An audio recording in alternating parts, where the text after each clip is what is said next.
Hello and welcome back to Just Meg Elise, a podcast about healing, remembering who you are, and diving into deeper alignment. I'm Meg, and I'll be your host. So during today's episode, I want to talk about the healing power of asking for what you need and being direct in asking for what you need. Something came up for me this week. A lot of times that's what I base my episodes on, something that happened in my own week, and I think, okay, maybe that's something that would be really helpful for them to know as well. So I wanted to share that with you. A lot of us carry this fear that asking for what we need, especially asking directly for what we need, makes us a burden. And we don't want to burden other people. Have you ever felt that way? And if so, I want to say I'm sorry. Most likely that is not your fault, and it came from a previous experience in your life, which we're going to talk about. Especially if family or early life taught you that being direct was wrong or that having a need was wrong. But you are not bad for having needs. You're a human being. We have needs. And sometimes we ask others to fulfill those needs, and they may or may not be able to do that. That doesn't make us a burden. Somebody else's limitations does not equate to your own value. Okay? So first of all, I want to talk about why is it so hard for us to ask directly for what we need a lot of the times, especially women. I think this conversation is mostly geared towards women because women especially have a really hard time directly saying, this is what I need, this is what I want, right? We're not only shaped by childhood experiences, we're shaped through our society. So first of all, it could be childhood conditioning. Many of us were raised in homes where possibly our needs weren't met, or we were overwhelmed or silenced or shamed for even having needs. So we learn to soften our voice or tiptoe to not add more stress to an already stressful maybe situation or parent or overwhelmed parent, whatever it was. It could also be because of gender socialization, and this comes from society directly, especially for women and little girls. We're asked to be agreeable and easy and quiet. You're better seen and not heard, and we're told shit like that. There are these messages that are coming at us all the time that we were taught to imply our needs but never fully express them. And to smile through our discomfort. And that directness, especially in women, was interpreted as rudeness. There's also possible fear of rejection or punishment. Maybe some of us were punished emotionally or otherwise for not being clear or bold, and so we learned to shapeshift. It can be the complete opposite. Because we weren't being direct enough, we were shamed, or maybe we were too direct and then we were shamed. Do you know what I mean? It could be multiple things. It could be from a parent, a grandparent, a teacher, a sibling, whatever it was. And also it's from society as well. But we learned to shapeshift. We learned to instead drop hints. And we hoped that somebody would get it with our little hints, but oftentimes they don't. People aren't mind readers, and a lot of times, unfortunately, what has happened now is because we're so indirect with what we want, it causes mental gymnastics on other people. And I'm going to give you an example of that. And a lot of times we don't even realize that we're doing it. We don't even realize that we're being indirect because our nervous system has learned to keep safe by being vague, by being overly accommodating, and by being this easygoing person. Actually, that brings another thing to mind. You may have had siblings even that said if you had needs, you were being too much, or you're doing too much, or whatever they said to you, and that is not about you at all. That had to do with their own insecurities. Maybe they felt compared to you with their parents. It could be so many different things, but a lot of times these messages, they have nothing to do with us or our worth. They have everything to do with that other person's limitations who is bringing that to you, right? Can we have compassion for ourselves? Can we have compassion for them? Because they were also not taught these things. And they were also taught to be silent and not share their needs with other people. So then they're teaching other people that that's how they need to behave because that's how they assume that they need to behave, which is incorrect. We're finally waking up to the fact that it's okay for women to be direct. Here's the thing. There's 4 things that we can be. So we can be direct, we can be passive aggressive, or we can be aggressive. These 3 things you don't want. You want to be direct. You don't want to be passive, then you're not telling people how you really feel. You don't want to be passive aggressive because then you're holding in your anger and you're not truly expressing yourself. And you certainly don't want to be aggressive, right? Directness is what we want. Directness is what we should be striving towards. But women especially have been taught that they need to be passive, right? And it's just not true. We've been pushed into this be quiet, your opinion doesn't matter as much, even though we're not being directly told those words. in some cases we are, especially nowadays. I mean, read the comments of some horrible men that post on women's things. Anyways, you get my point. Your voice matters. So I want to share a personal story of something that happened this week that then led me to wanting to talk to you about this with you guys. So my stepdad just had surgery, and I had planned on going over there yesterday. I did go over there yesterday. But a few days ago, she texted me and she goes, Are you bringing brownies or hash brown casserole for us? Yum. But she wasn't asking directly. She was doing it in an indirect way. And the problem is it caused mental gymnastics inside me. I read that text message and I thought, does she want me to bring these things? Is she wanting me to make them? Is she wanting me to make one or both? And then I texted her back and I said, are you wanting me to bring these things? Then she responded with, no, well, if you're busy, you don't have to, and that's her own internal mechanism kicking in, thinking that she's a burden for asking me for something, which she isn't. Because she knows my stepdad likes those things. He likes my brownies. He likes my hash brown casserole. And she wanted me to bring something for him to make him feel better after just having surgery. But she didn't know how to ask for that directly because in her life, just as with a lot of us, we've been taught that what we need doesn't matter and that our wants don't matter and that we're being a burden if we're asking another person to do something for us. And so I wrote her back and I was like, well, I already made brownies for you guys. I just forgot to bring them so I can bring them. So then at first she wrote me back and she goes, well, actually, never mind. I'll just make them. Don't worry about it, because she had felt like she had asked me for something and it was creating a burden for me, which it wasn't. But her own internal mechanisms were kicking in, thinking I'm a burden to her. I need to withdraw. You know what I mean? And that's another thing that we do. We slightly ask for our needs. And then when we think that they're not going to be met, we're, oh, never mind. I'll just do it myself, And don't get me wrong, sometimes you are asking a person who is not able to meet your needs. That does happen. That happens a lot, right? Maybe you're asking a parent, a partner, a friend, a coworker, whatever, and they're just not able to do that for you. That does not equate to your own value or worthiness. That does not equate to your needs or your wants being invalid. That is their own limitation.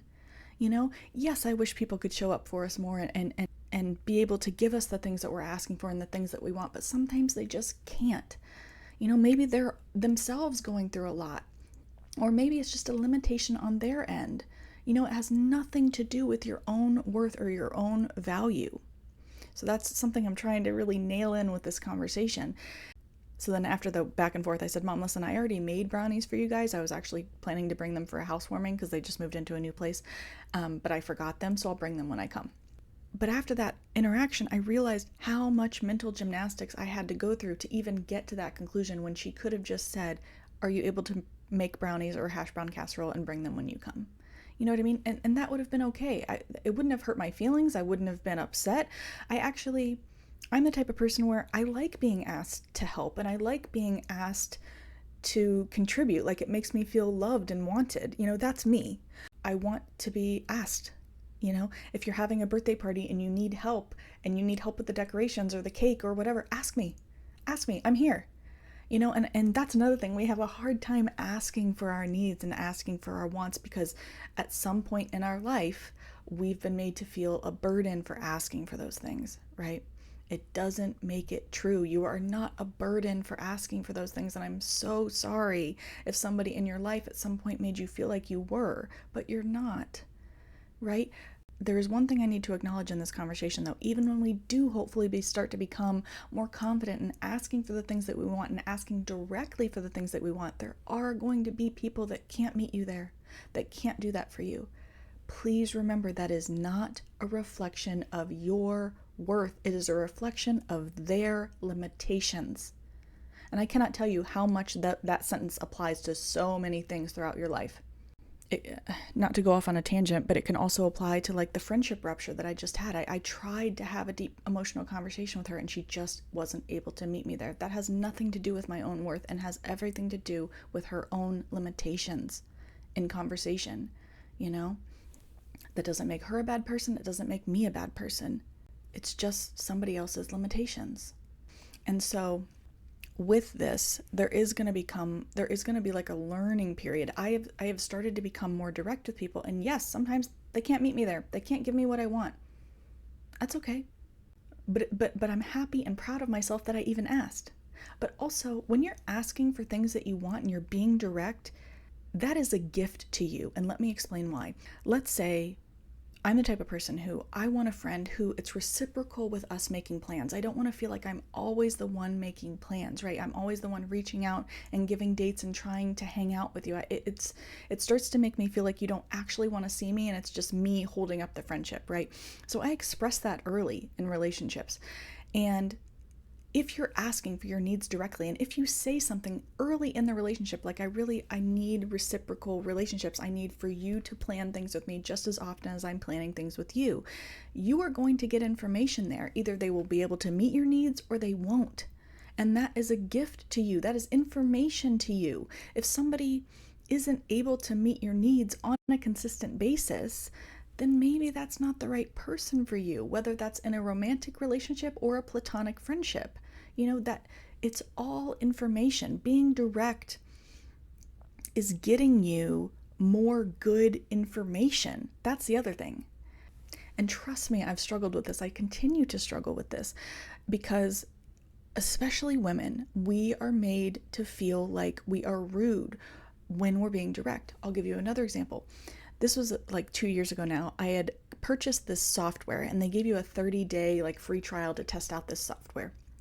So I signed up for the software, and every single day after I signed up, I was getting emails, phone calls, and voicemails, multiple throughout the day. And I was like, people, oh my gosh, I haven't even had a chance to use the software yet. Like they were relentless in trying to sell me this software. So I had told them through email, I was like, please stop emailing me. Like I'll use the software when I get a chance. And if I choose to purchase it, then I will. If I don't, then I won't. Like just back off a little, And I was very direct in that email and I was proud of myself. But then I got a phone call and it happened to be a female salesperson. And this is important. It happened to be a female salesperson that answered the phone and she started to go into her sales spiel. And I said, listen, I've already expressed via email that you guys have called me, emailed me, and left me voicemails several times for days on end. And it's starting to get a little bit upsetting. Can you guys maybe lessen how much you're contacting me? Because I haven't had a chance to look at the software, and when I get a chance, I will, and then I'll give you guys feedback. But for now, like I need the phone calls and the voicemails to stop because this is a little bit too much. So I could tell she got upset with me on the other end of the line. She huffed at me and she goes, well, yeah, I'll take your name off the list and we won't call you anymore. And she ended up hanging up on me. But I thought to myself, it's even ingrained in females that other females need to be more passive. You know what I mean? And we're like upholding this system and we don't even realize we're doing it. Even other females. It's not just males that are upholding this system that women need to be quiet and that our opinion doesn't matter as much, or society that's upholding this system, It's other women. And I realized it in that moment. I thought, I was not rude to you. I was not rude at all. I was direct, but there's a difference. And I got off that phone call and I seriously started doubting myself. I was sitting there like rolling mental gymnastics. Like, was I rude to her? Was I too much? You know what I mean? And you start to question yourself because society, and this is a perfect example, that woman in that phone call, as being a part of society, was upholding the belief that like I couldn't be direct or otherwise I was too much or asking for too much or whatever it was, whatever she believed in that moment. Granted, it could also be because maybe she's overwhelmed, maybe she's having a hard time herself and it just, me telling her no was like a trigger. Who knows? It could have been multiple things that were happening in that scenario. But it certainly felt like, God forbid, I be direct with you because that's somehow wrong. And it was hard. I thought about that for days on end. I thought, I am not a rude person. I have been in the past. We've talked about shadow work. I have been, and I have the capacity to be rude, as do all of us. But I really try not to do that. Now, I try and watch my words. I try and be very tactful and compassionate because that's what people deserve. That's what you deserve. That's what I deserve. We deserve to be spoken to with kindness and tact. It's important. But being direct does not equate to rudeness, And we all know where that line is. There is a line between being direct and being rude. There is a line that you can cross there. We all know that. But let me give you an example. Let's say you're at work and you say to your coworker, report now. That's a little rude, okay? But if you said to them, hey, can I have that report if you're done with it? That's not rude. You're just being direct. You're allowed to say please and thank you. Those things are important as well. But being direct with somebody does not equate to rudeness.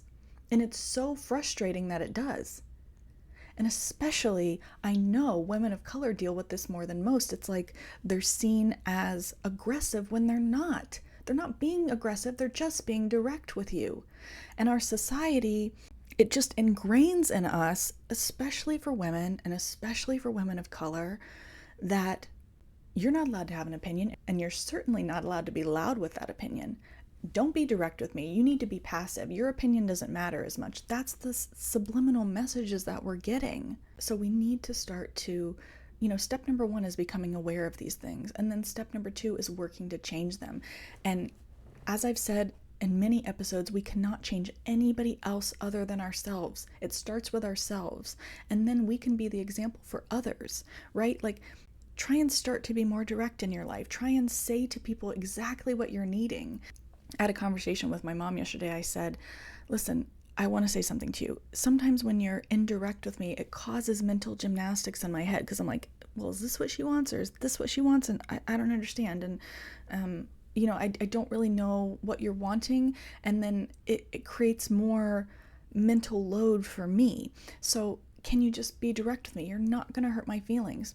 And then she started to say, well, I feel like I'm a burden when I ask for things. And I'm like, I get that. I totally get that. Maybe my grandma, I loved my grandma, but she was a little bit of a pill.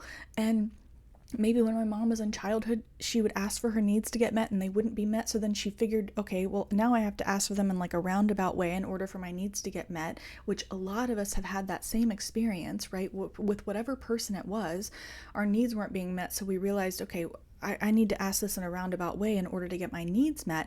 And then we carried that mechanism with us into adulthood. And it's no longer helpful. With one caveat, I will say there are people in my life I know I cannot be direct with, like misogynistic bosses comes to mind.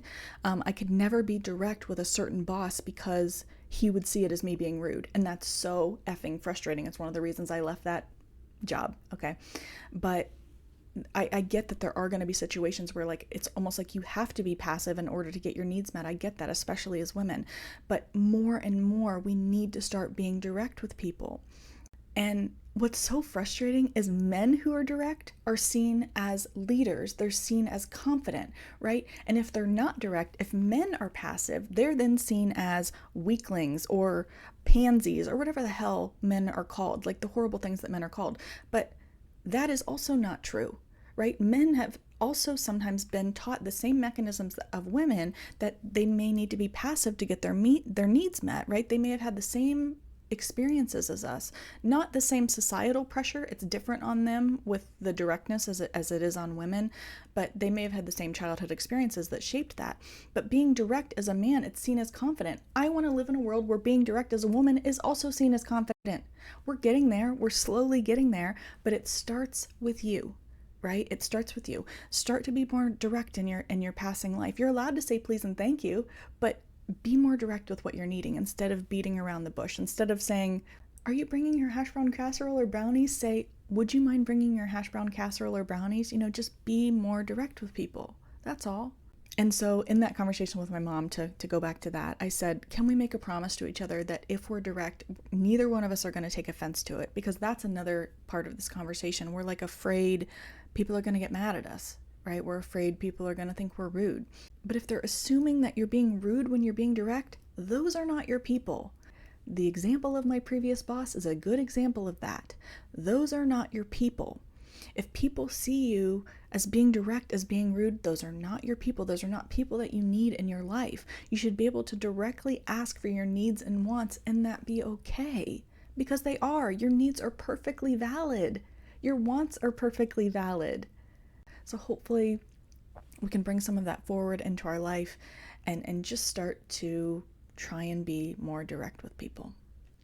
So you guys know I love journaling, so here are some journaling prompts to help you. What did I possibly learn growing up about asking for things? Was I maybe told I was too much, too needy? Was it from a parent, a sibling, a grandparent? Where did that message first come from? And then once we realize that, we can realize it's untrue. That was their own limitations or their own programming that they were then programming us with. Here's another one. Where and when did I first start to believe that my needs were too much? Again, it could have been in childhood, it could have been from society, just figuring out, when was I first told that my needs were too much? And what would it feel like in my body if I began to believe that I am safe even when I'm being direct? What would that feel like? It might feel like confidence. It might feel like a new lease on life almost, right? It might feel like freedom in a lot of cases. And also, I wanted to offer you guys a few mantras to help you if you're struggling with being direct, like telling yourself these things, again, reparenting ourselves when you're having a moment of struggling with being direct with people or asking for your needs directly. So here's the first one. My needs are valid even if they make others uncomfortable. Because again, that is not a reflection of you. That is a reflection of their own limitations. Directness is not aggression, it's clarity. Here's another one. I can be honest and still be lovable. I can be honest and still be lovable. That's a big one. We assume that we're gonna be unlovable if we ask for things, if we ask for our needs to be met. And I'm so sorry if somebody ever made you feel that way, because it's untrue. It's deeply untrue. Quite frankly, I feel like I love when people are direct now, and I almost like when I see it happening, I'm like silently cheering them on. The other day in a grocery store, so I'm in the egg aisle, and there was carts all around me, and I'm trying to get the eggs that I want. And then I turn around and there was a woman and her boyfriend kind of standing there watching me, and I said, "Am I in your way?" And she goes, "Yeah." And she didn't say it rudely, but I went, "Oh, okay, let me grab my eggs and get out of your way." And then when I walked away from them, I was silently cheering them on. I was thinking, hell yeah, girl, you were direct with me. You weren't rude. I was silently clapping for her, because we need more of that. Because she could have said, which I have very much said in my life before, she could have said something like, "Well, yeah, when you're done, I do need to get in there." You know what I mean? We can be very passive because we don't want to hurt people. And I get that. But just recognizing, where did that pattern come from that I feel like I can't be direct, and how can I work to fix this and become more direct in my life? Here's another mantra. I do not need to earn the right to ask. One more. I am allowed to take up space. Okay, one more. The people that are meant for me will not punish me for being clear. I really like that one. The people that are meant for me will not punish me for being clear. So hopefully this episode was helpful to you. Again, this is an ongoing thing. I'm still working on this every single day, because I find myself being passive with people as well, especially men in authority. And it's because I dealt with my boss for so many years, and I knew that I couldn't come to him with directness because he wouldn't take that well. I had to manage his own ego, speak in a certain way that allowed me to get what I wanted. And I hate that. I hate that that's now ingrained in me, but I'm slowly trying to work my way out of that and be more direct with people. And if I come across another boss who can't handle my directness, they're not for me. Just like they wouldn't be a good fit for you. Partners, romantic friendships, bosses, whatever it is, family, whatever it is. Sending you so much love, friend. And again, thank you so much for joining me today. If you want to go deeper on your healing journey, there are so many different ways to connect. First, my book, Don't You Dare, is available on Amazon. If you want to dive into the ego voice or shadow work, I think it's a beautiful tool for that. Also, P.S., I'm starting to work on my second book. I haven't finalized the title yet, but it's going to talk about nervous system regulation, as well as helping us to feel the feelings that we often are avoiding. So I'm really excited for that. Also, my Most Loved meditation bundle is available for purchase. And again, everything that I'm talking about is going to be linked below in the show description notes. I also offer one-on-one coaching and hypnotherapy services. If you're interested in a session with me, please visit my website, meganshirey.com, meganshirey.com. I teach a free live guided meditation on the Insight Timer every Sunday morning at 10 Eastern, 9 Central, 8 Mountain, 7 Pacific. So hopefully you can join us there. Also consider joining Patreon for exclusive meditations, behind the scenes reflections, and a soft healing community space. And if you enjoy these episodes, please like, share, comment, and subscribe. I love hearing from you guys. And please, please, please leave us a review either on Spotify or iTunes. It helps us to expand this community. May you be happy. May you be well, may you be joyous and at ease, sending you infinite love and light, and until next time.